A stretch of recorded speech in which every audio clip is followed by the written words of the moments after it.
Bismillah dal leen ak jàmm ñu dikk yéen ci li gën a fës yi yéenikaay Sud Quotidien la ñu koy doore mi xëy nag di wax ci lu ñeel ubbiteg local bi muy ne luy tolloog ñeenti millions yu toftal téeméeri junni ak ñaar fukk yu toftal ñeenti téeméer ak ñeent ci ay ndongo daal dinañuy tàmbale njàng mi niki tey ji ci altine ji ndax daara yi nag ubbi nañu seeni local journal bi di Sud Quotidien moom moo xamle lu ñu mel waaye tamit mu wax ci wàllum politique ne ki nga xam te moo fi nekkoon jiitu réew Macky Sall moom mu ngay topp ca tànki Abdoulaye Wade gannaaw ba nga xam te ñàkk na nguur gi daal dinay investiru ci ay liste ngir nag bokk ci li nga xam te moom moo di élection législative yi ngir nekk député noonu la ko Sud Quotidien daal di xam ne waaye tamit enquête quotidien nañu dee Sonko ak Macky Sall danañu jàmmaarloo ndax na ki nga xam te ni moom moo di Macky Sall fas yéene na wàcc ci langue politique gi bokk ci ñi nga xam te dañuy daal di def campagne ngir jàmmaarloo ak waa Pastef mu ne nag moom Macky Sall daal di nay tekki ndombal tànk la nga xam te amoon na ko ca la ñu doon woowee 4P foofee nga xam te moom moo di ca Paris waaye tamit moom nag gannaaw ba nga xam te jàppoon na ab meeting bu mu waroon a amal niki fukki fan ci weeru octobre bi fa nga xam te moom moo di ca Paris ngir jàkkaarloo ak militangam ñi nga xam te ñoo nekk ci diaspora bi mujj na ko daal di randal nag waaye daawul di jàpp ab date bu yees noonee la ko journal bi xam ne waaye tamit mu ne ndax ki nga xam te moom moo di Ousmane Sonko noonee mu doon xëppee Macky Sall ne dana ko topp ci wàllu yoon bu ñëwee ci biir réewum Sénégal dana ko jëfee am déet yëral journal bi le point acti nañu Macky annonce la gas contre Ousmane Sonko ki nga xam te moom moo di njiitu réew bu woon di Macky Sall nag moom daal di ne xam ne rek ni moom kon dana jàmmaarloo ak ki nga xam te moom moo di Ousmane Sonko te dana ànd ak Karim Wade ñoom ñaar ñoo nar a daal di def campagne nag ci législative yi nga xam te moom la ñu dëgmal ngir jàmmaarloo ak ñi nga xam te ñoo di waa Pastef ak seeni alliés daal dina tekki ndombal tànkam ci 4P bu 9 octobre jotee dootul nekk njiit la meeting ba nga xam te waroon na ko amal ca Paris le point acti nañu de daal dina koy dàq ba diggi jamono le mandat yéeni kaay nañu nag lu ñeel wàllum finance publique mu ne lendemain incertain après les effets induits les réformes et les difficultés socio-économiques la nga xam te kon moo ñeel sunu wàllum koom gépp journal gi dikkaat na ci waaye tamit mu ne rapport Moody's sur le déficit budgétaire le secrétaire d'État au développement des PME lave à grande eau le gouvernement moom nag mu ngay seetal deru gouvernement boobu Sénégal ndax nag ñooñ daal duñu lenn ca la nga xam te mooy note boobee nga xam te jox nañ ko réewum Sénégal ci wàllum koom te mu nekk note boo xamante ni baaxul dara Walfadjri quotidien nañu dégradation de la note du Sénégal par Moody's ce qui nous prend au nez la nga xam te moom la ñu mën a saytu ci mbir moomu may sa baabu xam-xamam màcc ci wàllum koom mu ne les conséquences seront vite tempérées la nga xam te moom moo nar a nekk njeexital yi des na ko mën a maîtriser waaye tamit ki nga xam te moo di Ibrahima Thiam nekk secrétaire d'État au développement des PME mu ne la sortie du premier ministre va booster les investissements dana tax ñi nga xam te ni ñoom ñoo yor investissement yi ci biir réewum Sénégal danañu ko yokk ndax nag danañu gën a am kóolute ci sunum réew te na nga xam te noonee la ñuy doxale Bougane Gueye Dany ne ki nga xam te moom moo di Ousmane Sonko nag moom moo yàq derub Sénégal ca fa nga xam te moo di ci àdduna wërngal këpp grand panel ne ñu nag li nga xam te moo di falsification bu finance publique bi l'APR dénonce des accusations ñoom la nga xam te ne daal wax nañ ko mooy dañ leen di tuumaal ay mbir yoo xam te kenn amu ca firnde loonee lañ ko xam ne ci biir grand panel waaye tamit ki nga xam te moom moo di njiitu réew bi Bassirou Diomaye Diakhar Faye niki démb nag mu ngi doon bokk ca la ñu doon woowee bëccëg gi nga xam te moom la ñu jagleel seetal sunum réew nag moom daal dinay dem fa nga xam te moom moo di ca diwaanu Mbuur waaye tamit jàkkaarloo ak ndaw ñi wax ak ñoom ci lu ñeel wàllum mbëkk mi nga xam te ni bëri na lool ci réewum Sénégal moom njiitu réew mi Bassirou Diomaye Diakhar Faye la muy sàkku ca ndaw ñu nag mooy ñu daal di dal tuuti nag te xam ne danañu leen andil ay mbir yoo xam ne dana mën a tax ñu amum xëy waaye tamit génn ci jafe-jafe yi nga xam te moom la ñu nekk Fatou Blondin Diouf prône un lavage de cerveau la nga xam te xam ne na ko daal mooy ñu amal ab lavage de cerveau les échos yéenikaay moom itamit xëy di wax ci li nga xam te moo di dénonciation d'un marché par entente directe de 80 milliards par le forum civil mu ne l'ARCOP donne raison à Ecotra et annonce des audits ñoom nag ñu ngay xam ne rek ni kon Ecotra la nga xam te doon na ko wax daal dëgg la ñi nga xam te ñoo bokk ci kuréel gi di DGPU ñoom itamit nee nañ lu ni mel noonee la amee ba tax nag ñuy sàkku ñu daal di amalup audit les échos yéenikaay dikkaat ni tamit ci li nga xam te moo ñeel wàllum activité internationale yooyu njiitu réew bu woon di Macky Sall mu ne nag moom daal di nay tekki ndombal tànkam ca la nga xam te moom la ñu ko faloon di njiital les 4P ngi la ko waral nag du leen lu dul bëgg a jàmmarloo ak ki nga xam te moom moo di ilimaani jëwriñ ju Ousmane Sonko ci jongante législative yi nga xam te moom la ñu dëgmal noonee la ko journal bi xam direct news nañu nag la nga xam te moo ñeel présentation situation des finances publiques bu Sénégal Alhassane Nia moom nag mu ngay def la radioscopie des chiffres wax na la nga xam te ni moo ñeel chiffres yi nga xam te gouvernement bi daal dina koy bëral tribune yéeni kaay nañu nag législative anticipée Macky démissionne pour venir battre campagne dana ñëw ci biir réewum Sénégal te itam dana jàmmaroo ak ki nga xam te moom moo di Ousmane Sonko daal di campagne ak moom bu ko defee nag la nga xam te moom moo di bëgg-bëggam daal mooy ñu daal di am ndam ci yooyu lay jongante législative daal di leen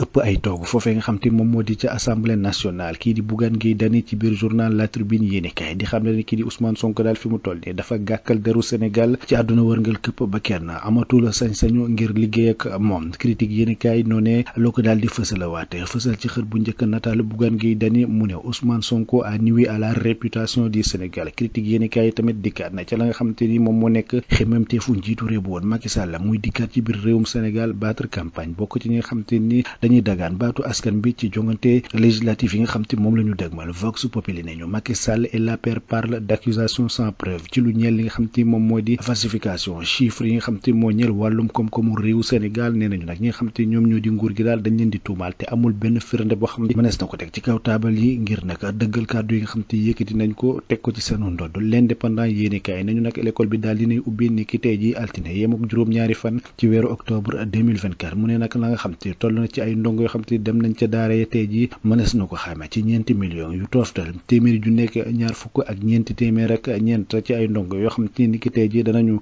jubal ci l'école yi. L'exclusif yéenekaay nañu nag lendemain arrestation libération Bougane Gueye Dany mu ne le pouvoir en place face à la furie populaire ñi nga xam te ñoom ñoo di askan bi daal dañu mer ba fut ci na nga xamante ni noonee la ñu téye woon Bougane Gueye Dany. L'exclusif yéenekaay moo ko xamle. L'Observateur yéenekaay ne ñu nag li fa nga xam te moom moo di ca Liba daal am na ay doomu sénégalais yoo xamante ni daanaka guerre ba nga xam te moom moo fa am daf leen daal di ndar képp ndax nag am na ci kenn ci ñoom as soxna la dañu ko daal di abandonné gannaaw ba nga xam te ni am na ay bombardement yoo xam te am na ca gox ba nga xam te fa la nekkoon lu ëpp juróom-ñeenti téeméeri doomu Sénégal ñoom nag ñoo nekk ca dëkk boobee te fi mu toll la ñu bëgg mooy génn ca béréb boobule. reportage boo xamante ni mu ngay wax nag ca la nga xam te ni am na ci diggante Sénégal yi ak libanais yi nga xam te ñu ngi ca biir réew moomee. L'Observateur yéenekaay daal dina koy amal waaye tamit moom daal dina dikk ci li nga xam te moo ñeel arrêté ministériel ba Moustapha Guirassy mu ñeel nag lu jëm ci wàllum jàng mekk njàngale bi. yëral journal bi di L'Observateur yéenekaay dikkaat na ci teral quotidien nañu dégradation de la notation du Sénégal mu ne nag l'APR fait porter le bonnet d'âne à Ousmane Sonko. ñi nga xam te ñoom ñoo di waa APR nag ñoom ne nañ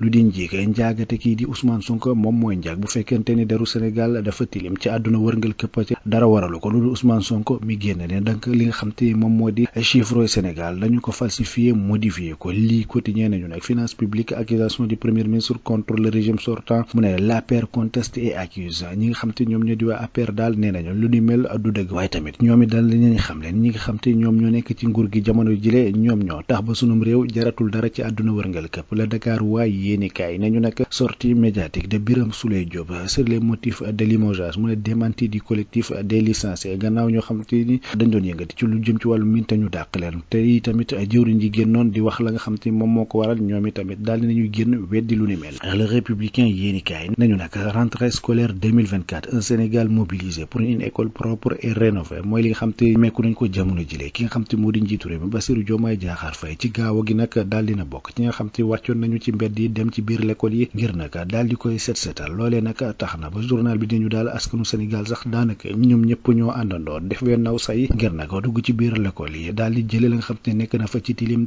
bu ko defee ndongo yi tey jii ñu mën a daal di dem tàmbali seenum njàng ci da nga xam te noonee la waree. L'informateur quotidien nañu lu ñeel campagne électorale boobu législative yi Macky bientôt à Dakar dara ñëw fi nga xam te moom moo di ca Ndakaaru ndax ndombal tànk ga ñu ko joxoon ca tugal daal dina koy tekkee surpris. Le camp de Amadou Ba lance des pics à l'ancien président ñi nga xam te ñoom ñoo far ak Amadou Ba fi mu toll ni tàmbali nañoo sànni xeer Macky Sall ak ay jegeñaaleem. L'évidence quotidien nag nañu lu ñeel wàllum nawet bi fi mu toll nii boo demee ci kaw gi njàqare la ñu nekk nag ndax jàpp nañu ne daal la nga xam te ñu ngi ko doon xaar boo moytuwul mën na bañ a demee noonu ndax nag li nga xam te moom moo di nawet bi daal xaw na yéeme lool mu ne tànk ñi nga xam te ñoom ñoo di waa aar sunu moomeel tiit nañ ci la nga xam te moo nar a jóge ci boobu lépp nawet. Le Point yi ni kaay moom itamit xëy beneen xibaar bu tiis ki nga xam te moom moo di Lat Diop te ñu koy toppee lu ñeel wàllum détournement de deniers publics jamono ji leew rawatina nag jëf ja nga xam te defoon na ko ca Lonase ak yenn këru liggéeyukaay yu ci demee ni 1xBet ak yeneen kër yoo xam te dañuy liggéey ci wàllum pari mu ne nag ki nga xam te moom moo di baayam daal dinay wuyu ji boroomam ñeenti fan gannaaw ba nga xam te ni daal dinañu koy teg loxo moom Lat Diop. En relief quotidien nañu projet de réhabilitation d'extension du lycée Demba Diop ki nga xam te moo di njiitu réew mi wax na ci mbir moom bu leen nag mu ne il faut plus de rigueur dans la surveillance des travaux lu ñeel surveillance des travaux yi daal moom njiitu réew mi nee na nag faaw ñu gën ci daal di def fulla. Libération quotidienne nañu nag attribution de grosses surfaces foncières à des compagnies la nga xam te nemmeeku nañ ko jamono jile mooy daal suuf su bëri soo xamante ne ni dañu koy jël jox ko ay kilifa wala itam ñu jox ko ay këru liggéeyukaay nguur gi nag jamono jile ñu ngi amal ab l'enquête bu yaatu